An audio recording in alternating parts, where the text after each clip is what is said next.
السلام علیکم ناظرین، میں ہوں آپ سب کے ساتھ کاشف مغل۔ آپ جانتے ہیں ہم اپنے پروگرام میں ہر روز ایک نئے مہمان کے ساتھ آپ کی خدمت میں حاضر ہوتے ہیں۔ ہمارا مقصد یہ ہے کہ بے شمار نوجوان زندگی میں کوشش کر رہے ہیں کہ وہ اپنے گولز جو ہیں ان کو اچیو کر لیں، جو انہوں نے خواب سوچے ہیں ان کو پورا کر لیں۔ کچھ نوجوان کامیاب بھی ہو چکے ہیں اور کچھ ابھی کوشش ان کی جاری ہے۔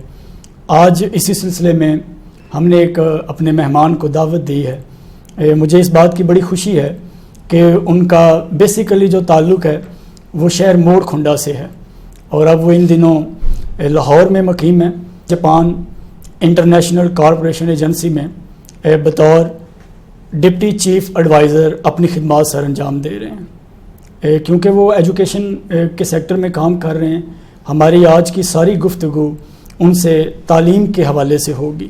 ہمارے بے شمار نوجوان چاہتے ہیں کہ ہم کامیاب ہو جائیں۔ ہمارا بھی یہ ماننا ہے کہ ہر فیلڈ میں کامیابی تعلیم کے بغیر ممکن نہیں ہے۔ آج ہم بات کریں گے، ہمارے آج کے مہمان عابد گل صاحب ہیں، جو ویسے تو کسی تعارف کے محتاج نہیں، باقی آج ہم نے جاننا ہے ان کی زندگی کی کامیابی کی ساری کہانی، کہ کون سے ایسے کام، کون سے ایسے گولز، کون سے ایسے خواب انہوں نے اپنی زندگی میں لکھے اور آج وہ کامیاب ہیں اپنی زندگی میں۔ آئیے بات کرتے ہیں۔ السلام علیکم۔ السلام علیکم، کیا حال ہے؟ بالکل ٹھیک، آپ کیسے ہیں؟ الحمدللہ فرسٹ کلاس۔ سب سے پہلے تو بہت شکریہ کہ آپ نے ہمیں اپنا وقت دیا ہے، ہمیں بڑا اچھا لگا۔ کافی سارے لوگوں کی طرف سے ہمیں فورس کیا جا رہا تھا کہ عابد گل صاحب کے ساتھ جا کے گفتگو کی جائے۔ بہت شکریہ جی، آپ نے آج ٹائم نکالا۔ میرا خیال ہے کہ مطلب وہ فورس کرنا تو اس کی مجھے سمجھ نہیں آتی، لیکن یہ مجھے بڑی خوشی ہوگی کہ میں آج اپنے دوستوں سے بات کر سکوں۔ خواب جو ہیں وہ میرا بھی مطلب ایک پسندیدہ ٹاپک ہے کہ خواب انسان کی زندگی میں کتنے ضروری ہوتے ہیں، اور خواب دیکھنا جو ہے اور ان خواب کو دیکھنے کے بعد اس کو حاصل کرنا جو ہے وہ کیوں ضروری ہوتا ہے، تو مجھے اچھا لگے گا کہ میں بھی اس پہ بات کروں۔ جزاک اللہ۔ ہم خوابوں پہ آئیں گے انشاءاللہ، جی، لیکن ہم نے سٹارٹ کرنا ہے آپ کی ابتدائی تعلیم سے، آپ کے بچپنے سے، آپ کے وہ موڑ کھنڈا والے دور سے شروع کرنا ہے۔ اپنا ابتدائی تعارف ہمارے ساتھ شیئر کریں پہلے۔ میں اگر اپنے بچپن کو دو حصوں میں وہ ڈیوائڈ کرنا چاہوں گا۔ ٹھیک ہے۔ میرا تعلق ایک موڑ کھنڈا کے پاس ایک چھوٹا سا گاؤں ہے جہاں کا میں رہنے والا ہوں۔ جی۔ کسان فیملی سے میرا تعلق ہے۔ جب میں نے جو میرا بچپن تھا اس وقت ایجوکیشن جو ہے وہ خیر ہماری اتنی بڑی پرائرٹی نہیں ہوتی تھی۔ تو عام لڑکوں میں بھی پڑھنے کو رجحان نہیں تھا، لڑکیوں میں تو بالکل پڑھنا جو ہے وہ معیوب سمجھا جاتا تھا۔ ٹھیک ہے۔ تو وہ میرا بچپن اسی طرح نہر کنارے مطلب کھیلتے گزرا، اور لیکن میں خوش قسمت سمجھتا ہوں کہ میرے والدین جو ہیں ان کا ایک اسٹرانگ بلیو تھا ایجوکیشن کے اوپر۔ ان کا یہ خیال تھا کہ ایجوکیشن کے بغیر سروائیول ممکن نہیں ہے، تو ان کے اس اسٹرانگ بلیو کی وجہ سے انہوں نے مجھے اسکول بھجوانا شروع کر دیا۔ تو میرا جو اسکول ہے وہ میرے گاؤں سے تھوڑے سے فاصلے پہ تھا، اور میں آپ کو اپنے ایک اسکول کا نقشہ بھی چاہوں گا کہ ضرور میں بتاؤں۔ جی ضرور۔ میرا اسکول بغیر کسی عمارت کے تھا، بغیر کسی سہولت کے۔ اچھا۔ ایک باغ تھا جو کسی اس علاقے کے کسی صاحب کا تھا، اور اس باغ کے اندر ایک جھگی تھی جس میں ایک مالی کا جو کمرہ ایک ہوتا ہے چھوٹا سا، تو وہ ہماری کل کائنات تھی۔ اس کے اندر ایک ٹیچر کی چارپائی ہوتی تھی اور ایک بلیک بورڈ ہوتا تھا۔ ٹھیک ہے۔ تو صبح ہم اس چارپائی کو باہر نکالتے تھے، بلیک بورڈ کو تو ہمارا اسکول لگ جاتا تھا، اور جاتے ہوئے وہی اس جھگی کے اندر رکھتے تھے تو اسکول کلوز ہو جاتا تھا۔ تو میں نے ایسے اسکول سے اپنی تعلیم کا آغاز کیا۔ مطلب آج سے جب میں دیکھتا ہوں کہ بہت بڑے بڑے ایلیٹ اسکولز ہیں، پبلک پرائیویٹ دونوں سائڈوں پہ، لیکن اس سارے ایلیٹ اسکولز کی اور کوالٹی ایجوکیشن اور بے شمار کمپٹیٹیو انوائرمنٹ کے اندر میں آج بھی اپنے اسکول کو، پرائمری اسکول جس سے میں پڑھا ہوں، میں اس کو اپریشیٹ کرتا ہوں۔ وہ اس وقت دیواریں نہیں تھیں، سہولتیں نہیں تھیں، کوئی ٹیچنگ ایڈز نہیں تھے، بیٹھنے کے لیے فرنیچر نہیں تھا، لیکن ایک ایسا استاد تھا کہ جس نے میرے اندر مطلب وہ ایک تعلیم کی جو لگن تھی وہ پیدا کی، اور میں سمجھتا ہوں کہ آج جہاں پہ اسی کی وجہ سے ہوں۔ ٹھیک ہے۔ تو سر آپ سمجھتے ہیں کہ وہ سارے انوائرمنٹ میں استاد کا کردار شامل رہا ہے؟ جی بالکل، میں سمجھتا ہوں کہ آپ ساری چیزیں مائنس کر دیں۔ اوکے۔ مطلب آج ہم جب ایک اچھے تعلیمی ادارے کے بارے میں سوچتے ہیں تو سب سے پہلے ہم اس کے انفراسٹرکچر سوچتے ہیں، پھر ہم سوچتے ہیں کہ اس کے اندر سہولتیں کیا ہیں، اور مطلب اس کے اندر لائبریری ہے, کمپیوٹر لیب, اور بے شمار ہمارے لیے انڈیکیٹر ہوتے ہیں جو ہم سوچتے ہیں اسکول کے لیے. میں سمجھتا ہوں یہ سارا کچھ مائنس کر دیں لیکن ایک اچھا استاد دے دیں تو بھی وہ ایک آپ کو مطلب ایسے ایک نسل تیار دے سکتا ہے یا ایسے لوگ دے سکتا ہے جو کہ زندگی میں بہت آگے جا سکتے ہیں. تو استاد کو مائنس کر کے آپ جو مرضی کر لیں وہ آپ کچھ بھی نہیں دے سکتے, اور لیکن اگر سارا کچھ نہ بھی اور اس میں ایک استاد اچھا آپ دے دیں تو آپ سمجھیں کہ آپ نے اپنا کام پورا کر لیا. وہ پرانے زمانے والا استاد کیسے لایا جائے, کیا کیا جائے؟ اصل میں ایک ہماری بدقسمتی, ہم جس دور سے گزر رہے ہیں, یہ ایک جو کارپوریٹ کلچر پیدا ہو چکا ہے, اس میں ہم نے بہت ساری ویلیوز کو کھویا ہے. ٹھیک ہے. اس دور میں استاد ہونا جو ہے وہ ایک بذات خود بہت بڑا سوشل سٹیٹس ہوتا تھا. استاد ایک سمبل تھا ایک سوسائٹی کے اندر. تو اس کا استاد کا جو اپنا ایک مطلب مقام جو ہوتا تھا وہ بیسیکلی وہی استاد کو موٹیویٹ رکھتا تھا. تو آج ہم نے شاید اس وقت جو میرا ٹیچر تھا اس کی سیلری شاید اتنی تھی کہ وہ اپنی زندگی کے مطلب ضروریات بھی پورا کر سکتا, لیکن جو اس کے پاس پرائڈ تھا بیسیکلی استاد ہونے کا اور سوسائٹی میں جو سوشل سٹیٹس تھا, وہ جذبہ جو تھا وہ استاد کو مجبور کرتا تھا محنت کرنے پہ بھی اور لگن سے پڑھانے میں بھی. آج ہم نے تھوڑا سا اکنامکلی استاد کو بہتر ضرور کیا ہے, لیکن اس کارپوریٹ کلچر کے اندر استاد وہ اپنا مقام کھو بیٹھا ہے.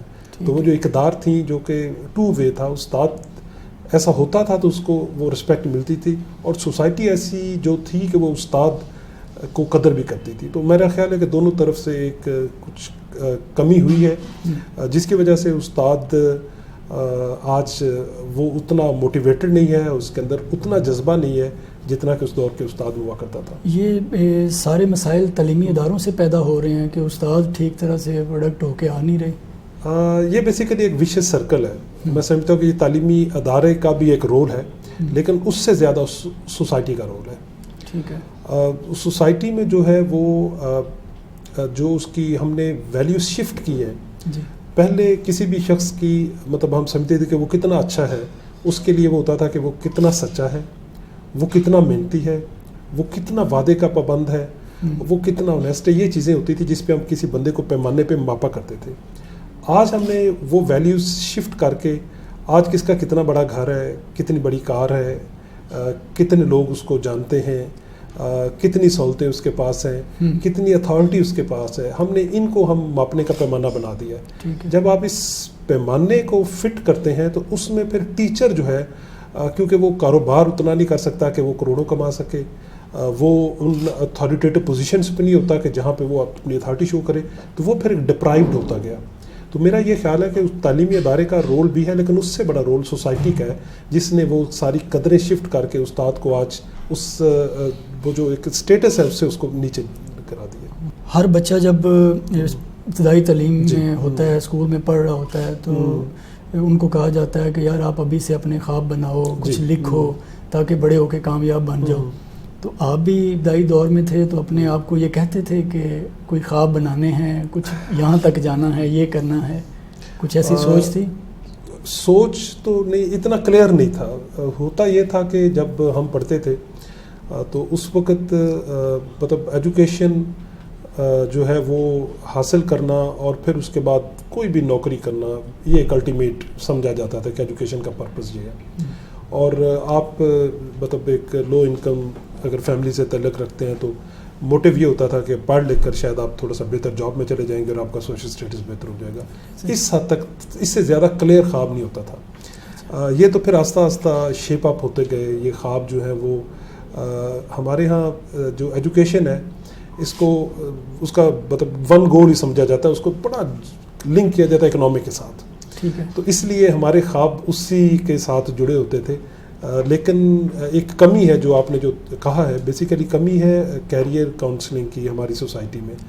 ہمیں پتہ ہی نہیں کہ ہم نے ایجوکیشن جو ہے وہ ہمارے ساتھ کیا کر سکتی ہے اور ہم سوسائٹی میں اس کو کیا دے سکتے ہیں یا کنٹریبیوٹ کر سکتے ہیں, اور زندگی میں کیا کیا شعبے ہیں جو ہم ایجوکیشن کے وجہ سے جا سکتے ہیں. تو یہ کمی ہونے کی وجہ سے ہمارے شاید خواب بھی محدود ہوتے ہیں اور ہماری کوئی کلیئر ڈائریکشن نہیں ہوتی, کلیئر منزل نہیں ہوتی. تو اس لیے ہم بہت زیادہ اس مسافر کی طرح ہوتے ہیں کہ جو چند قدم چلتا ہے اور پھر اس کو پتہ چلتا ہے یہ راستہ ٹھیک نہیں, پھر واپس آتا ہے.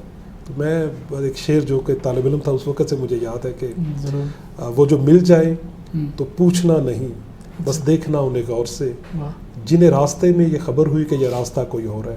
یہ اصل میں بڑا تکلیف دہ ہوتا ہے، اور ہماری سوسائٹی میں ہر اسٹوڈنٹ اس کے اوپر یہ تکلیف دہ عمل ضرور گزرتا ہے، کیونکہ کلیئر ڈائریکشن میں جو کئی راستوں پہ جاتا ہے، بھٹک کے پھر واپس آتا ہے، پھر دوسری ڈائریکشن پہ. تو ہم نے بھی بس ایسے ہی اس دور سے کافی عرصہ تک گزرے ہیں. تو اب گزرنے کے بعد باوجود بھی اپنی منزل تک پہنچ گئے ہیں، اس میں کون کون سے ایسے فیکٹر ہیں جن کو یوز کیا ہے آپ نے؟ ہاں، اس میں میرا یہ خیال ہے کہ مطلب اس تک پہنچنے میں میری اپنی ایفرٹ شاید اتنی زیادہ نہیں ہے. 3 چیزوں کا بڑا رول ہے. ایک رول تو ڈیفینیٹ جو کہ سب سے اہم رول ہے وہ بیسیکلی آپ کے ساتھ دعائیں ہوتی ہیں، آپ کے والدین کی، آپ کے دوستوں کی، احباب کی، جو آپ کو ایک پش فیکٹر ہوتا ہے جو آپ کو آپ کے گرنے نہیں دیتا اور آگے لے کے جاتا ہے. اس کا امپورٹنٹ رول تھا. دوسرا جو امپورٹنٹ رول تھا میرے خیال میں وہ تھا کہ جو میرا مزاج تھا، مطلب ہر بندے کی ایک اپنی ایک فطرتی لگن ہوتی ہے کسی ایک کام کے لیے. تو میں بہت ساری ایکسپیریمنٹس کرنے کے بعد میں اس ڈائریکشن پہ آ گیا. مجھے لگا کہ میں اگر اس فیلڈ میں ہوں گا تو میں بہتر پرفارم کر سکتا ہوں. تو میں جب اس فیلڈ میں آ گیا تو پھر مجھے لگا کہ ہاں یہ وہ جگہ ہے جہاں پہ میرے لیے مطلب آگے بڑھنے کے مواقع ہیں. تو تیسرا ایلیمنٹ یہ تھا کہ پھر میں نے اس فیلڈ میں محنت کی. میں نے پھر اپنے آپ کو جب مجھے لگا کہ میں اب رائٹ جگہ پہ آ گیا ہوں تو پھر میں نے ادھر ادھر دیکھنا چھوڑ دیا اور پھر میں نے بہت زیادہ محنت کی. ابتدائی سالوں میں تو 18 سے 20 گھنٹے کام کرنا مجھے مطلب محسوس بھی نہیں ہوتا تھا. تو وہ پھر میں مسلسل لگا رہا اور جس کی وجہ سے اللہ نے اس قابل بنایا کہ اب تھوڑا سا اس کے اندر میں بہتر پوزیشن پہ آ گیا. یعنی کہ آپ کہنا چاہ رہے ہیں آپ نے اپنے پروفیشن اور پیشن کو ایک کر کے آ کے منزل حاصل کی. وہ مجھے مطلب تھوڑے لوگ ہوتے ہیں زندگی میں جن کا پروفیشن اور پیشن ایک ہوتا ہے. ٹھیک ہے. جو ان کا پیشن ہوتا ہے وہ پروفیشن بن جائے. تو میں تھوڑے سے خوش قسمت لوگوں میں سے ہوں کہ میں اس پروفیشن میں ہوں جو کہ میرا پیشن تھا. میں مطلب جب جاب نہیں بھی کرتا تھا تو میں یہی کام کرتا تھا. میں پہلے اسی کام کو والنٹیئر کیا کرتا تھا، اپنے شوق سے کیا کرتا تھا. اب میں وہی کام کرتا ہوں جس کی مجھے سیلری بھی ملتی ہے. تو میں لکی ہوں کہ میں اس شعبے میں آ گیا. آپ جائکا میں بطور ڈپٹی چیف ایڈوائزر ہیں. تو کیا کام ہے مثلا جائکا میں آپ کا، اور جائکا کیا کام کر رہی ہے؟ جی میں تھوڑا سا آپ کو پہلے جائکا کا تعارف کراتا ہوں. JICA basically Japan International Cooperation Agency جو ہے یہ جاپان گورنمنٹ کا ایک ادارہ ہے. ایک ہوتا ہے ODA جس کو ہم کہتے ہیں آفیشیل ڈیولپمنٹ اسسٹنس. تو جاپان گورنمنٹ جو ہے وہ ان کی جو آفیشیل ڈیولپمنٹ اسسٹنس ہے جو کہ دوسرے ممالک کو امداد دیتے ہیں، وہ دوسرے لوگوں میں کہہ لیں تو جائکا اس ادارے کو وہ ادارہ ہے جو کہ اس امداد کو چینلائز کرتا ہے. ٹھیک ہے. تو جائکا اس وقت ایک بطور آرگنائزیشن اگر تھے تو مور دین 160 کنٹریز میں ہمارے آفسز ہیں. گلوبلی اس کا جو والیوم ہے وہ مطلب فنڈنگ کا اگر دیکھا جائے تو ورلڈ بینک کے بعد دوسرا لارجسٹ ڈونر جائکا ہے. اچھا. تو میں اس ادارے کے ساتھ کام کرتا ہوں. جو میرا کام ہے بیسیکلی ویسے تو اس کے بہت سارے شعبوں میں کام ہے. بڑے بڑے انفراسٹرکچر کے پروجیکٹس جو ہیں انرجی سیکٹر میں، اس کے علاوہ ٹیکنالوجی میں، ہیلتھ میں اور بے شمار شعبوں میں جائکا جو ہے وہ کام کر رہا ہے. ٹنلز بنانے، ڈیمز بنانے اور اس طرح کے امداد کرتا ہے. لیکن ایک اس سارے سیکٹرز میں ایک امپورٹنٹ سیکٹر ہے ایجوکیشن. میں ایجوکیشن کے سیکٹر میں ہوں اور ایجوکیشن سیکٹر جو ہے وہ اس وقت جائکا جو ہے وہ اس میں کافی کام ہے. جیسے ہم انفراسٹرکچر ڈیولپ کرتے ہیں جو اسکولس ہے اس وقت، جیسے ہمارا ایک پروجیکٹ سندھ گورنمنٹ کے ساتھ چل رہا ہے. اس طرح بلوچستان میں بھی ہم نے ایک کمپلیٹ کیا، KP میں، پنجاب میں، کہ ہم ماڈل اسکول بناتے ہیں.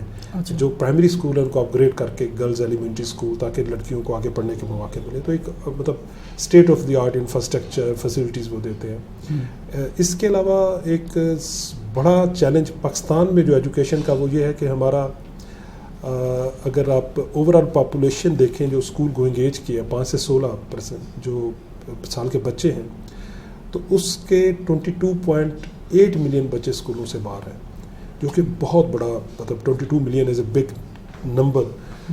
نائجیریا کے بعد بدقسمتی سے پاکستان دوسرا ملک ہے جس میں اتنے آؤٹ آف اسکول لوگ ہیں. اب in out of school children کے اگر آپ 22.8 ملین کو فردر آپ دیکھیں بریک کریں تو اس کے 70-80% بچے وہ ہیں جن کی عمر 10 سے 16 سال ہے. مطلب یہ ہے کہ اب ان کو آپ پرائمری اسکول بنائیں، ان کو لے کے آئیں بھی تو وہ نہیں پڑھ سکتے کیونکہ وہ اس ایج سے آگے جا چکے ہیں.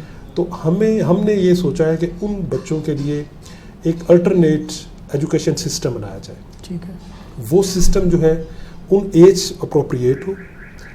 سیکنڈ وہ سسٹم ایسا جو کہ ایکسلریٹڈ ہو. اب وہ بچے افورڈ نہیں کر سکتے کہ ان کو دوبارہ سے پرائمری کے لیے 5-6 سال گزار جائے. ان کو شاید 2-2.5 سال کے اندر پرائمری کروائی جائے, لیکن کوالٹی ایجوکیشن اس میں انشور کیا جائے. اچھا. اور ایسی ایجوکیشن ہے جو ریلیونٹ ان کی لائف کے ساتھ, ان کی سوشو کلچرل اکنامک سچویشن کے ساتھ لنک ہوتی ہو.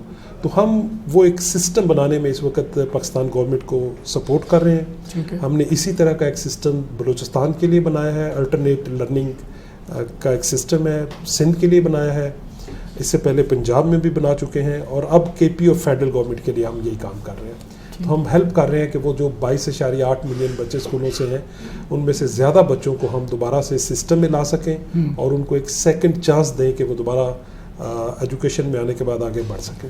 ماشاءاللہ بہت اچھی کاوش ہے. جی. لیکن سر کہ آج بھی ہمارا تعلیمی نظام کے بارے میں ہمیشہ بات ہوتی ہے جی. کہ وہ یکساں نہیں ہے.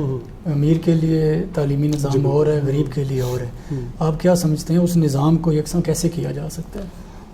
یہ آج کل ایک بڑا کرنٹ بیسیکلی ایک ڈبیٹ ہے جو کہ نئی گورنمنٹ آنے کے بعد زیادہ اس پہ بات چیت ہونی شروع ہوگی. اس سے پہلے بھی بات ہوتی تھی یکساں نظام تعلیم کی. یہ ایک سلوگن یوز ہوتا ہے. جی. اس میں جس طرح کی ہم سوسائٹی ہیں, ہم بیسیکلی بڑی ہماری سوسائٹی کی بے شمار ڈائمینشنز ہیں. اس طرح کی سوسائٹی میں اگر آپ یکساں نظام تعلیم کو رائج کرنا چاہیں تو یہ ایک چیلنج ہوگا. اس کی بنیادی وجہ ہے کہ ہمارے پاس ایک ایلیٹ اسکول کا ایک پورا سیٹ اپ ہے پاکستان کے اندر, بہت زیادہ ایلیٹ اسکول ہے. اگر آپ ان کو یکساں تعلیم کے لیے آپ کہیں کہ وہ ان کا سٹینڈرڈز ہمارے پبلک اسکولوں کے برابر آ جائے, ان کو ہم نیچے کھینچ لیں, ایک تو یہ طریقہ ہے کرنے کا. دوسرا طریقہ یہ ہے کہ ہمارے جو پبلک اسکول ہیں, جو گورنمنٹ اسکول ہیں, ان کی ہم کوالٹی اتنی اچھی کر دیں کہ ان کو کمپیٹ کرنا شروع کر دیں. اب یہ 2 طریقے ہیں. ہم اکثر لوگ ہمارا یہ سوچتے ہیں کہ اچھا ایلیٹ اسکول سارے بند کر کے تو وہ بچے بھی ادھر آ جائیں. میرے خیال یہ زیادتی ہے.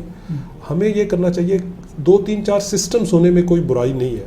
اصل جو ہمارا پرابلم ہے وہ یہ ہے کہ ہمیں کچھ ایک منیمم سٹینڈرڈ سیٹ کرنے کی ضرورت ہے. مطلب پاکستان کی نیشن جو ہے, اس کی ہماری جو آئیڈیالوجی ہے پاکستان کی ایز اے مسلم کنٹری, ہماری جو آئیڈیالوجی ہے, اس کی جو فلاسفی ہے, کہ وہ ہمارے ایک منیمم ایک سٹینڈرڈ ہم سیٹ کر دیں کہ ہم کوئی بچہ چاہے وہ پبلک اسکول میں پڑھتا ہو, پرائیویٹ اسکول میں پڑھتا ہو, ایلیٹ اسکول میں پڑھتا ہو, ایک لو کاسٹ گلی میں جو اسکول ہے اس میں پڑھتا ہو, وہ منیمم ہم اس بچے کے اندر کیا کوالٹی دیکھنا چاہتے ہیں اور اس میں ایز اے پاکستانی نیشن ہم کیا دیکھنا چاہتے ہیں. تو وہ منیمم سٹینڈرڈز ہمیں تمام اسٹریم میں ایگری ہونے کی ضرورت ہے اور پھر ان کو انٹروڈیوس کرانے کی ضرورت ہے. تو یہ اس طریقے سے ہمیں ایک تو ہے کہ ہم اس طرف جا سکتے ہیں, اور دوسرا یہ ہے کہ بدقسمتی سے ہمارے پبلک اسکول کی کوالٹی جو ہے وہ ایجوکیشن کی بہت پور ہے. ہم بہت زیادہ زور مسنگ فیسلٹیز کو دے رہے ہیں, ہم انفراسٹرکچر بہتر کر رہے ہیں, لیکن آج بھی ایک والدین کی چوائس جو ہے وہ ایک پرائیویٹ اسکول ہے. مطلب آپ کسی بھی والد سے پوچھتے ہیں کہ آپ نے بچے کو کہاں پڑھانا ہے, تو if they can afford, even if they can not afford, تو وہ کہتے ہیں ہم نے بچے کو پرائیویٹ اسکول میں بھیجیں گے. مطلب 2 دکانیں ہیں نا, why they choose private school. تو ہمیں we need to rethink کہ ہمارے ایجوکیشن سسٹم میں کیا کمی ہے, ہم اس کی کوالٹی کو بہتر کریں تاکہ اس کے لوگوں کے پاس یہ فرسٹ چوائس بن جائے. زیادہ middle class, lower middle class اور پور جو کلاس ہے وہ بڑی ہے پاکستان کے اندر, تو اگر ان کے پاس یہ فرسٹ چوائس بن جاتی تو automatically you are leading toward a uniformed education system. جبکہ سبھی جانتے بھی ہیں کہ گورنمنٹ جو سیکٹر میں ٹیچر ہے اس کی کوالیفیکیشن پرائیویٹ سیکٹر کی نسبت زیادہ ہے, زیادہ فنڈنگ اس کے اوپر خرچ ہو جائے. بالکل ایسے ہی. پر لرنر کاسٹ جو ہے نا, اگر آپ ایک گورنمنٹ اسکول میں جو ہم بچے پہ خرچ سرکار کرتی ہے وہ تقریباً 12 سے 15 ہزار روپیہ ہے پر منتھ ایک بچے پہ خرچ آتا ہے گورنمنٹ کا. ٹھیک ہے. اس میں وہ سارا انفراسٹرکچر ہے, ٹیچرز کی سیلری ہے, اس کے پیچھے پوری سیٹ اپ ہے, سیکریٹریٹ پورا ہے, کئی ڈائریکٹریٹس ہیں, کئی ٹیکنیکل ٹیچرز ٹریننگ کے ادارے ہیں, مانیٹرنگ کے ادارے ہیں, اور اس طرح سے. تو وہ سارا اگر ملا لیں تو ایک بچے سے 12 سے 15 ہزار روپے خرچ آتا ہے. پرائیویٹ اسکول جو ہے اس میں آپ ایک 200-300 روپے سے لے کر 20-25 ہزار تک بھی اسکول ہیں, لیکن میجورٹی ایسے ہیں جن پہ ایک ایوریج 500-600-800 روپے خرچ آتا ہے. اس کا مطلب یہ ہے کہ آپ کا جو سسٹم ہے اس کی ایفیشنسی وہ نہیں ہے.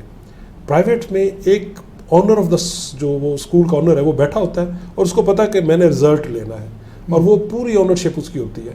ہمارے یہاں گورنمنٹ میں یہ نہیں ہے. مطلب ٹھیک ہے ہم نے آنا ہے اسکول, بیٹھنا ہے, چلے جانا ہے. تو وہ جو آنرشپ کی کمی ہے, کمیونٹی اس کو آن نہیں کرتی, جو پڑھانے والے وہ آن نہیں کرتے, تو اس کی وجہ سے وہ ہمارے ہاں اتنے وسائل ہونے کے باوجود بھی ہم کچھ پروڈیوس نہیں کر پا رہے. وہ گیپ دن بدن بڑھتا جا رہا ہے, اس گیپ کو فل کیسے کریں, کوئی آئیڈیا؟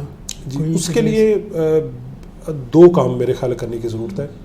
پہلا کام تو یہ ہے کہ گورنمنٹ جتنا بھی اچھا سسٹم لے ہے وہ اسکول کو مانیٹر نہیں کر سکتی. جیسے ایک پرائیویٹ اسکول آنر بیٹھا ہے نا, اس کو پتہ کہ میں نے ٹیچر چھٹی کرنے کا سوچ بھی نہیں سکتے, بخار بھی تو ٹیچر آتا ہے. ٹیچر کبھی یہ نہیں کہتا کہ میں کلاس میں نہیں پڑھاتا, مطلب آنر بیٹھا ہے وہ افورڈ نہیں کرے گا, وہ باہر نکال دے گا. تو اس کی وجہ یہ ہے کہ ایک لوکل ایڈمنسٹریشن اتنی اسٹرانگ ہے, وہ ہو سکتی ہے کہ اگر ہم اپنی کمیونٹی کو امپاور کریں. اب ایک گاؤں میں اسکول ہے تو اس میں جو بچے ہیں وہ کہاں کے ہیں, اسی گاؤں کے ہیں. ٹھیک ہے, اگر ہم ان کے والدین پہ اور اس لوکل کمیونٹی پہ ایک مشتمل ایک ایسا مطلب ایک کاغذوں میں تو ضرور school management committee, parents associations اور یہ ہیں, لیکن پریکٹیکلی وہ نہیں ہے. تو اگر ہم ایک اسٹرانگ وہ کمیونٹی کی اونرشپ بلڈ کر دیں اور لوگوں کو لگے کہ یہ میرا اسکول ہے, اگر اسکول میں ٹیچر نہیں آئے گا تو میرا بچہ نہیں پڑھ سکے گا. اگر اسکول کی ایک دیوار کی اینٹ گر گئی ہے وہ ٹھیک نہیں ہوگی تو میرے بچے کے لیے مسائل ہوگا. اگر اسکول میں پینے کا پانی نہیں ہے تو میرا بچہ سفر کرے گا. جب آپ لوگوں کے اندر یہ جذبہ پیدا کر دیں گے اور ان کی اونرشپ اس حد تک بڑھا دیں گے, پھر آپ کو مانیٹرنگ کی ضرورت نہیں ہے. وہ خود خیال کر لیں گے کہ ہمارا ٹیچر آج کیوں نہیں پہنچا, اتنا ٹائم ہو گیا. اس کے لیے آپ کو جدید ٹیکنالوجیکل جو آپ آج کل انٹروڈیوس کرائیں شاید اس کی پھر ضرورت نہیں ہوگی. تو ایک تو یہ کام کرنے کی ضرورت ہے. دوسرا, جیسے میں نے اسٹارٹ میں کہا تھا ٹیچر, میں کوئی آج سے 20 سال پہلے کچھ ٹیچر سے ملا جن کی عمر 50-55 سال تھی, ریٹائرمنٹ کے قریب تھے. 50-55 سال میں بھی وہ ٹیچر ایسے کام کرتے تھے جیسے ایک جوان لوگ کرتے ہیں, ینگ لوگ. وہ پی ٹی شوز پہنتے تھے, بچوں کو پی ٹی کرواتے تھے, وہ اپنے جو پیریڈ سے ٹائم پہ لیتے تھے, اسکول کی فیسلٹیز کو ٹھیک رکھتے تھے.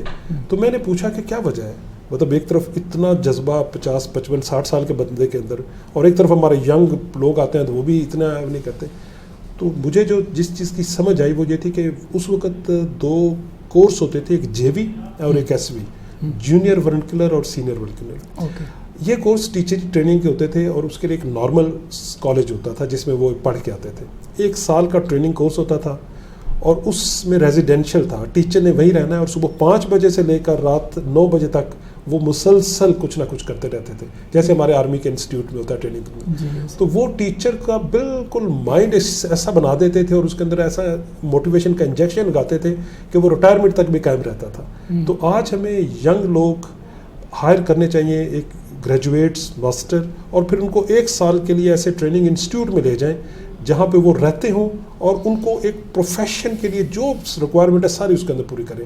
تو پھر میرا خیال ہے کہ ٹیچر ہمیں ایسے ملنے شروع ہو جائیں گے جس سے ہمیں جو ایک کوالٹی کا جو ایک ہمارا اس وقت بڑا چیلنج ہے وہ ہو جائے گا. اور تیسرا ایلیمنٹ میں اس کو ایڈ نہیں کر سکا, وہ میں بھی بتانا چاہوں گا ضرور, وہ آپ کا ہے کریکولم.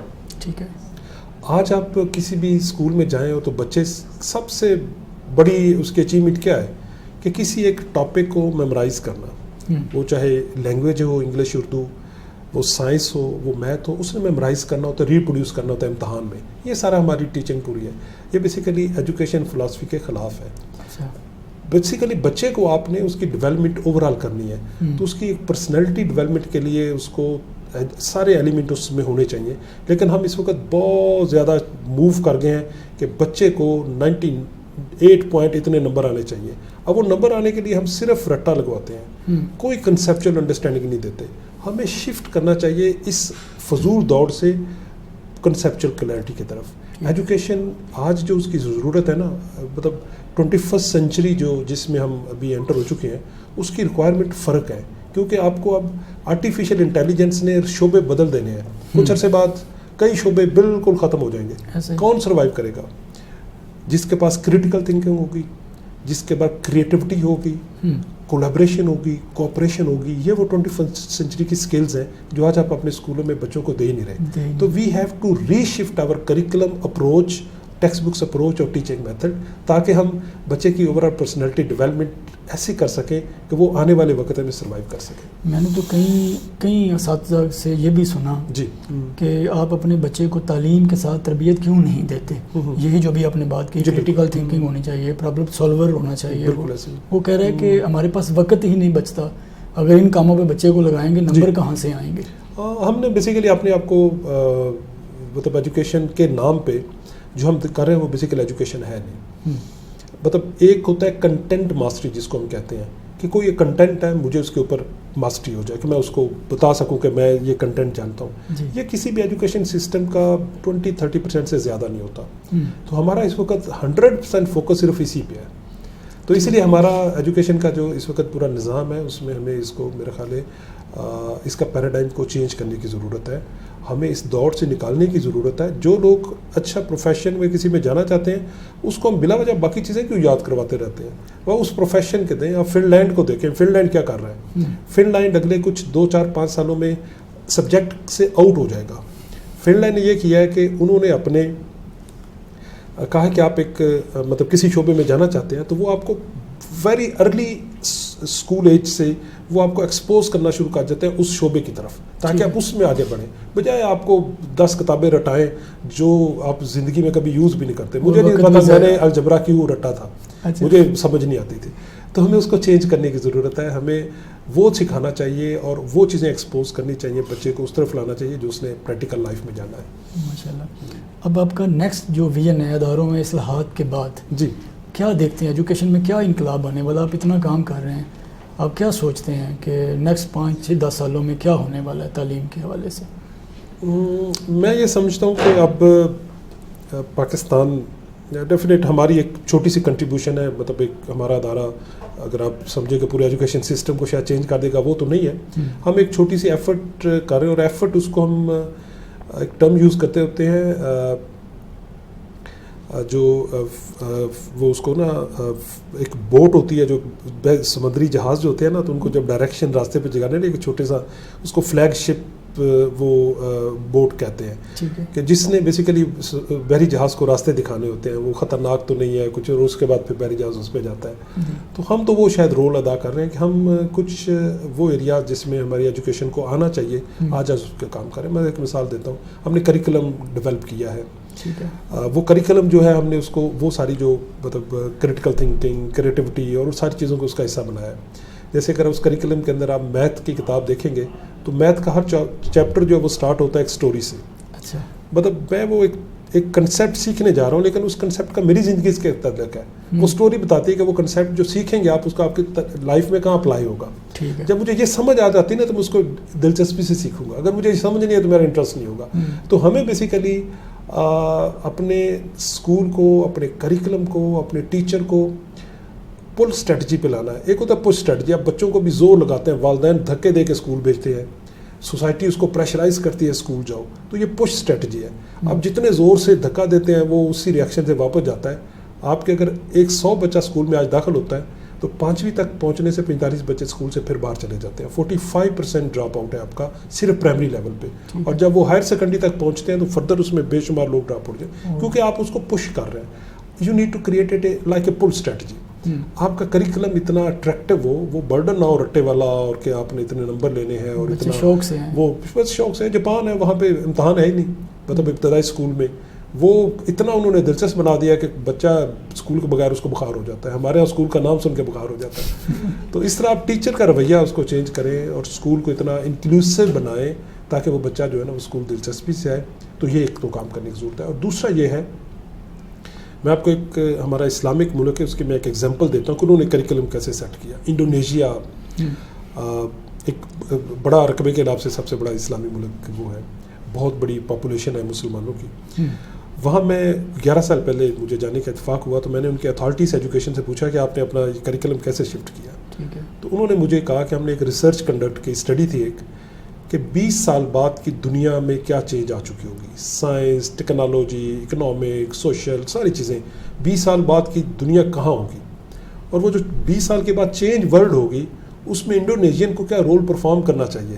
تو انہوں نے وہ اپنے کریکولم آبجیکٹیو سیٹ کیے. تو ان کا ویژن مطلب 20 سال بعد کا تھا. تو 20 سال میں ابھی میں اس کے بعد ابھی کچھ 6 ماہ پہلے دوبارہ میں گیا ہوں. تو میں نے اب لوگ دیکھے جو کریکولم آبجیکٹیو انہوں نے رکھے تھے نا, آپ لوگ ویسے نظر آنے شروع ہو گئے. اب سوسائٹی میں رویے ویسے ملنے شروع ہو گئے ہیں کیونکہ انہوں نے کریکولم وہ سارے کریکٹرز اس میں آپ کو نظر آئیں گے سوسائٹی کے اندر. اور وہ ان کے پرفارمنس اس وقت جو ہے نا وہ ایسے گراف اوپر جا رہا ہے. ساؤتھ ایسٹ ایشیا میں وہ فاسٹ اکانومی اس وقت ہے. اوور آل مطلب آپ جو وہاں پہ لوگوں کے معیار زندگی دیکھتے ہیں پریشان ہو جاتے ہیں. آپ دور دراز دیہات میں بھی جاتے ہیں تو اتنی آپ کو کلین نیٹ اور نائس ملتے ہیں, آپ خوشی ہوتی ہے. وہ انہوں نے بیسیکلی اپنا کریکولم سیٹ کیا تھا اور وہ آج آپ کو لوگ ویسے نظر آنے شروع ہو گئے. ہمیں چھوڑ دینا چاہیے کہ ہم تو 1 سال کا بعد بھی کب نہیں سوچتے, اور ہمیں نہیں پتا کہ ہمارے کریکولم آبجیکٹو کیا ہے, وہ یہ نیشن کو کہاں لے کے جائیں گے, پاکستان کیوں بنا تھا, اس نے کیا کرنا تھا. یہ ساری چیزیں صرف کریکولم ہی بتاتا ہے. تو ہمیں اس کو دوبارہ سے ریوزٹ کرنے کی ضرورت ہے, تھوڑا سا لانگ ٹرم بنانے کی ضرورت ہے, اور ہمیں اپنے رول کو ویژولائز کرنا ہے کہ ہم نے ایز اے پاکستانی ہمارا تعارف کیا ہوگا, اور وہ پاکستانی میں تعارف ہونے, پاکستان کا پوری دنیا میں نیشنز میں کیا تعارف ہوگا, اور تعارف دلانے کے لیے we need to change our education system تاکہ ہم وہاں پہنچ سکیں. اور وہ والا استاد بھی لانا ہوگا اداروں, ڈیفینیٹ, وہ تو امپورٹنٹ ہے. اس کے بغیر تو سارے کریکولم, ساری کتابیں, سارا کچھ بیکار ہے. وہ استاد ہے تو یہ سارا کچھ ہو سکے گا. انڈونیشیا میں کتابیں نہیں دیتے وہ اسکول میں, وہ استاد کو 2 پیج دیتے ہیں کہ یہ لرننگ آؤٹ کم آپ نے اچیو کرنے ہیں. استاد اس کے لیے نیوز پیپر یوز کرے, استاد اس کے لیے کوئی بکس یوز کرے, ڈکشنری یوز کرے, ڈرامہ یوز کرے, اس کی مرضی ہے, اس نے وہ لرننگ آؤٹ کم اچیو کرنے ہیں. ہمارے یہاں کے برڈن بچہ جو ہے وہ 4 سال بھی اس کی عمر نہیں ہے اور اس کا جو وزن ہے تھیلے کا وہ 20 کلو کا ہے. تو یہ بالکل فلاسفی کے خلاف ایجوکیشن کی اتنا برڈن ڈالنا ہی چاہیے ارلی ایجز میں. ارلی ایج تو ہوتی ہے کہ آپ سوشلائزیشن سکھاؤ, اس کو سیوک ایتھکس سکھاؤ, بچے کو تھوڑا سا انگیج کرو, اور پھر آہستہ آہستہ چیزیں انٹروڈیوس کراؤ. تو ہمیں یہ برڈن بالکل اننیسیسری ہے. بچے تعلیم حاصل کرنے کے بعد, کیونکہ ان کی سوچ اور ویژن ایک ہی بات پہ اٹکا ہوتا ہے کہ کمائی کرنی ہے, نوکری لینی ہے, بزنس کی طرف بھی نہیں دھیان آتا یا کہیں بھی. تو آج کا بچہ پریشان ہے. جی بالکل. اس نے تعلیم اپنی مکمل کر لی ہے لیکن جاب نہیں مل رہی, وہ کیا کرے؟ اس کی ایک بڑی وجہ جو ہے جاب نہ ملنا, اصل میں اگین ہمارے ایجوکیشن سسٹم کا پرابلم ہے. ہم جو پروڈیوس کر رہے ہیں نا اس وقت, ہماری یونیورسٹیاں, کالجز, وہ مارکیٹ کی ریکوائرمنٹ کے مطابق نہیں ہے. مارکیٹ کی نیڈ شفٹ اور چینج ہوتی ہے, اور وہ بہت تیز چینج ہوتی ہے. مطلب جیسے جب سے ٹیکنالوجی آئی ہے نا, بہت زیادہ تیزی سے چیزیں چینج ہو رہی ہیں. اب آپ کی ایجوکیشن ڈائنامک ہونی چاہیے کہ اس کو کوئکلی چینج ہونا چاہیے according to the market demand. حالات ہم تب اس کو ڈھالنے کی ضرورت ہے. ایجوکیشن تو راستے دکھاتی ہے نا, وہ تو لیڈ کرتی ہے, لیکن انفارچونیٹلی ہماری ایجوکیشن میں, مطلب آپ ٹیکنالوجی کالجز میں چلے جائیں, جو ٹیکنالوجی ہم آج سکھا رہے ہیں, جن مشینوں پہ ہم آج سکھا رہے ہیں, وہ ابسلیٹ ہو چکی ہیں, وہ کسی انڈسٹری میں ہے نہیں. تو جو بچے نے اس پہ سیکھا ہوگا وہ جا کے جاب کیا کرے گا. مطلب اور باقی سوشل سائنسز میں لے لیں آپ, باقی سارے میں بھی ہم جب پریکٹیکل لائف میں جاتے ہیں تو ہم بائی لرننگ بائی ڈوئنگ سیکھتے ہیں. ہماری یونیورسٹی نے, کالج نے ہمیں کچھ بھی نہیں ایسا دیا ہوتا جو مارکیٹ ہمیں مطلب امیجیٹلی قبول کر لے. تو ہمیں ایک تو اپنے جو ہمارے بدقسمت نوجوان جو ہے وہ اس لیے ڈسٹرب ہے کہ اس کی جو اس نے ایجوکیشن حاصل کی اور جو مارکیٹ میں ریکوائرمنٹ ہے وہ میچ نہیں کرتی. آپ سیالکوٹ چلے جاتے ہیں, آپ کو ہر فیکٹری کے آگے ایک بینر لگا رہتا ہے, جی ہمیں کاریگر چاہیے. اچھا ٹھیک ہے, اور ایک طرف بے شمار لوگ ہیں جو کہ ڈگریاں لے کے, سرٹیفکیٹ لے کے رول رہے ہیں کہ نوکری نہیں ہے. مطلب یہ ہے کہ ڈیمانڈ ہے, آپ میچ نہیں کر رہے. تو ہمیں اس کو, وہ ایک تو ہمیں آج کی ایجوکیشن کو چینج کرنا چاہیے کہ اس میں ہم demand based, need based programme introduce کرائیں, اور جیسے جیسے سوسائٹی میں ریکوائرمنٹ بزنس سیکٹر کی چینج ہوتی ہے, انڈسٹری کی چینج ہوتی ہے, ہم اپنے آپ کو چینج کریں. دوسرا کام جو ہے وہ ہے کیریئر گائیڈنس اور کاؤنسلنگ. کیوں ضروری ہے کہ ہر بچہ ماسٹری کرے یا گریجویشن ہی کرے؟ ہر بچے کا ایپٹیٹیوڈ یہ نہیں ہوتا. کچھ بچے کا ایک ٹیکنیکل ایک زیادہ اسٹرانگ ہوتا ہے, آپ اس لائن پہ ڈالو اور آپ اس کو بہت ابتدائی طور پہ اسکول میں بتا دو, بھائی تمہارا یہ پروفیشن سوٹ کرتا ہے تمہیں. جاپان میں یہ کرتے ہیں کہ جب بچہ گریڈ 4 میں پہنچتا ہے تو اس کے وہ ایک پوری اسیسمنٹ کرتے ہیں اور وہ دیکھتے ہیں کہ اس کا ٹرینڈ کیا ہے, اس کا ایپٹیٹیوڈ کیا ہے, یہ کس پروفیشن میں جائے گا, اور پھر اس کے بعد اس کو اس پروفیشن کی طرف اس کو لے جانا شروع کر دیتے ہیں. اس وقت ان کو کلیئر ہوتا ہے. اور پھر یہ ہوتا ہے کہ کئی بچے جو کہ میٹرک کے بعد آگے فرض کرے نہیں جا سکتے, تو وہاں پہ ایک کیریئر کاؤنسلر ہوتا ہے ہر اسکول میں, وہ بتاتا ہے کہ میٹرک میں اگر آپ یہ اسکل سیکھ لیتے ہو تو you can have this profession. ہمارے یہاں اندھا دھند ہم مطلب گریجویشن کرتے ہیں, ماسٹر کرتے ہیں اور وہ ڈگری لیتے ہیں, اس کی ضرورت نہیں ہے. تو ہمیں ہر اسکول لیول پہ, بہت نیچے لیول پہ ہمیں کیریئر کاؤنسلنگ, کیریئر گائیڈنس کے نظام کو لانے کی ضرورت ہے, تاکہ ہم والدین کا جو پیسہ بیکار ضائع جاتا ہے ڈگری حاصل کرنے میں, اور وہ جو کئی سال بیچارہ ایک بچہ ضائع کرتا ہے, بجائے وہ کرنے کے اس کو ایک رائٹ پروفیشن میں لے جائیں.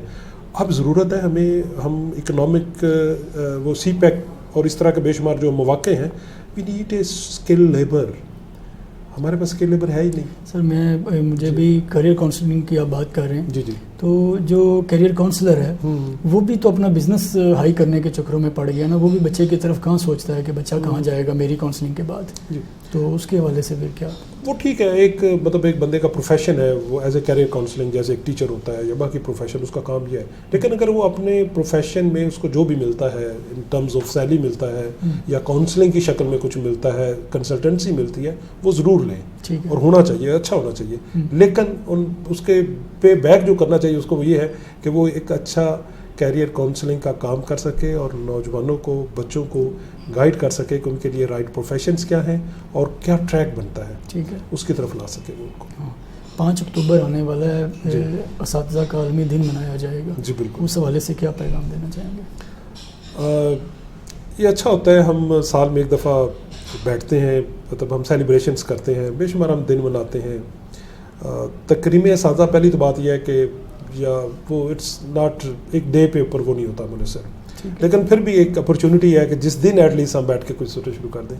تو میرا خیال ہے کہ اس میں ہمیں ابھی اس 5 اکتوبر میں جو میرا ایک میسج وہ یہ ہے کہ 3 جو ٹرائنگل ہے اس میں، ایک آپ کا استاد ہے، ایک طالب علم بچے ہیں، اور ایک آپ کا سوسائٹی جس میں پیرنٹ بھی شامل ہے.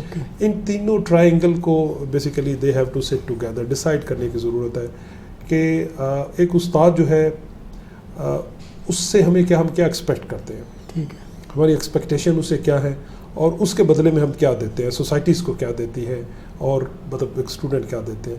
تو ان کو یہ دیکھنے کی ضرورت ہے کہ وی آر ایکسپیکٹنگ دس. ٹھیک ہے، آپ مطلب آپ کئی ایلیٹ اسکولوں میں تو وہ کہتے ہیں ہم نے فی دے دی تو نو اب یہ استاد کو ہمارا وہ ساری چیزیں اس پہ آنا چاہیے، لیکن فیس یا salary is not the sufficient. تو ان کو بیٹھ کے سوچنے کی ضرورت ہے. دوسرا، استاد کو بھی سوچنے کی ضرورت ہے کہ استاد کے پاس جو ایک ہے نا، مطلب وہ جو ہم نے بچپن کے استادوں کی بات کی کہ وہ جو ایک استاد کا جو معیار تھا سوسائٹی میں وہ کیوں تھا. تو استاد اگر چاہتا ہے کہ اس کو آج وہ عزت ملے تو اس کو اپنے آپ کو دیکھنا ہوگا، وہ کام کرنے ہوں گے. کہ تمام ایک گاؤں میں ایک ہمارا جو ٹیچر کہیں سے باہر سے آ کے رہتا تھا تو گاؤں کا کوئی بھی بندہ ہوتا تھا اس کو مشورہ کرنا ہوتا تھا وہ ٹیچر کے پاس جاتا تھا. تو ٹیچر اس کو ایک بہترین وائز مین کے طور پر پہچانا جاتا تھا. صرف اس کا کلاس روم میں کام نہیں ہے، اس کا کام پوری سوسائٹی میں. ایک استاد تو بیسیکلی ایک بڑی ملٹی ڈائمینشنل ایک عمر مختار ایک لیبیا کا جو ہمارے ایگزامپل ہے کہ اس نے کس طرح ایک پوری سوسائٹی کو چینج کر دیا ایک ٹیچر ہونے کے ناطے اور انقلاب لایا، اپنے آزادی کے لیے اس نے کام کیا. تو استاد ایک گاؤں میں رہتا ہے، ایک ٹاؤن میں رہتا ہے، ایک شہر میں رہتا ہے، تو اس کو اپنے رول کو پہچاننے کی ضرورت ہے کہ میرا رول صرف 4-6 گھنٹے کلاس میں گزارنا نہیں ہے، بلکہ میرا رول نیشن بلڈنگ ہے اور اس کا ایک میں سب سے امپورٹنٹ پلر ہوں. اور یہ پلر جتنا کلیئر ہوگا، یہ پلر جتنا بااعتماد ہوگا، یہ جتنا پلر زیادہ محنت کرنے والا ہوگا، آپ اتنی سوسائٹی ویسی دیکھ لیں گے. کیا بات ہے. آپ کی زندگی میں بھی کوئی انسپائریشن ہے؟ جی، میں نے جیسے پہلے بتایا کہ مطلب یہاں تک پہنچنے میں جو ماں باپ کی دعاؤں، اس کے بعد جو بڑا رول ہے وہ استادوں کا رہا ہے. مجھے بڑے اچھے استاد ملے. پرائمری اسکول میں منگٹا والا اڈا ایک چھوٹا سا گاؤں میں وہاں جاتا تھا موٹ کنڈا سے روزانہ باس پہ بیٹھ کے. تو وہاں میرے جو ٹیچر تھے، ایک عباس صاحب، ایک مظفر صاحب اور ایک عاشق صاحب، تو وہ بالکل دیوانے تھے. وہ بیسیکلی ان کا جو مطلب ہر وقت وہ صبح آتے ہی نہ صرف وہ ہمیں پڑھائی کا وہ کرواتے تھے، بلکہ اگر آپ نے کبھی تھوڑا سا اس کو کال بیک کریں، جب یہ سڑک ابھی نہیں کھلی ہوئی تھی تو اتنے درخت ہوتے تھے منگٹا والے کے قریب کہ آپ دونوں طرف سے ایسے مل جاتے تھے. چھاؤں ہوتی تھی دور تک، کئی کلومیٹر تک آپ کو مطلب وہ ملتی تھی، دھوپ نظر نہیں آتی تھی. اس میں ہمارے وہ ٹیچرز کا رول ہوتا تھا. وہ ہمیں گرمیوں کی چھٹیوں میں ہم بیج اکٹھے کرتے تھے، وہ پنیری لگواتے تھے، پھر ہر بچے کو کہتے تھے کہ یہ جاؤ سڑک پہ لگا کے آؤ، نہر پہ لگا کے آؤ. تو وہ انہوں نے جو ہمیں یہ ہماری زندگی میں یہ جو ایک ایلیمنٹ ایڈ کیا نا، وہ میں آج تک بھی وہی کام کر رہا ہوں. مطلب آج بھی مجھے لگتا ہے کہ وہ ہے. پھر میں ہائی اسکول میں آیا تو ہائی اسکول میں بڑے اچھے ٹیچر ملے. مطلب ہمارے اسکول میں جو رومز تھے وہ صرف 9 کلاس میں آ کے بچے کو ملتے تھے کہ 9 کلاس میں بچہ آ کے کمرے میں بیٹھتا تو اس سے پہلے وہ باہر میدان کے اندر ہی بیٹھتے تھے. تو بارش ہوتی تھی تو چھٹی ہو جاتی تھی, موسم تھوڑا سا خراب ہوا تو پھر چھٹی ہو جانی. تو ہمارے ایک استاد تھے, انہوں نے کہا کہ کیوں نہ ہم اپنے لیے شیلٹر بنائیں. تو انہوں نے کہا ہر بچہ 2 اینٹیں لے کے آئے اور ایک بالا لے کے آئے, لکڑی کی وہ کڑی جو ہے, اور ہم وہ لے کے آئے. پھر ہم نے مطلب گارا بنایا اور اپنے لیے خود ایک شیلٹر چھپر بنایا. بڑے سالوں تک وہ چھپر قائم رہا. تو جو ہمیں یہ بیسیکلی کہ چیلنج کیا ہے زندگی میں اور اس چیلنج سے نمٹنا کیا ہے, یہ ہمیں اس استاد نے سکھایا کہ چیلنج آتے ہیں لیکن چیلنج کا مطلب اس کا ڈیفیکلٹیز کا مطلب نہیں کہ آپ بے بس ہو جائیں, آپ سلوشن ڈھونڈیں. تو وہ عملی زندگی میں آج بھی مجھے وہ کام آتے ہیں جو انہوں نے ہمیں یہ بتایا تھا. پھر ایک ہمارے بہت اچھے استاد اظہر شاہ صاحب تھے, انہوں نے ہمیں زندگی کی اور بڑی ڈائمینشن سکھائی. انہوں نے کہا لائف صرف مطلب یہ نہیں ہے کہ آپ پڑھتے ہیں نوکری کرتے ہیں اور بس, لائف اس کا براڈر میں انہوں نے ویژن دیا.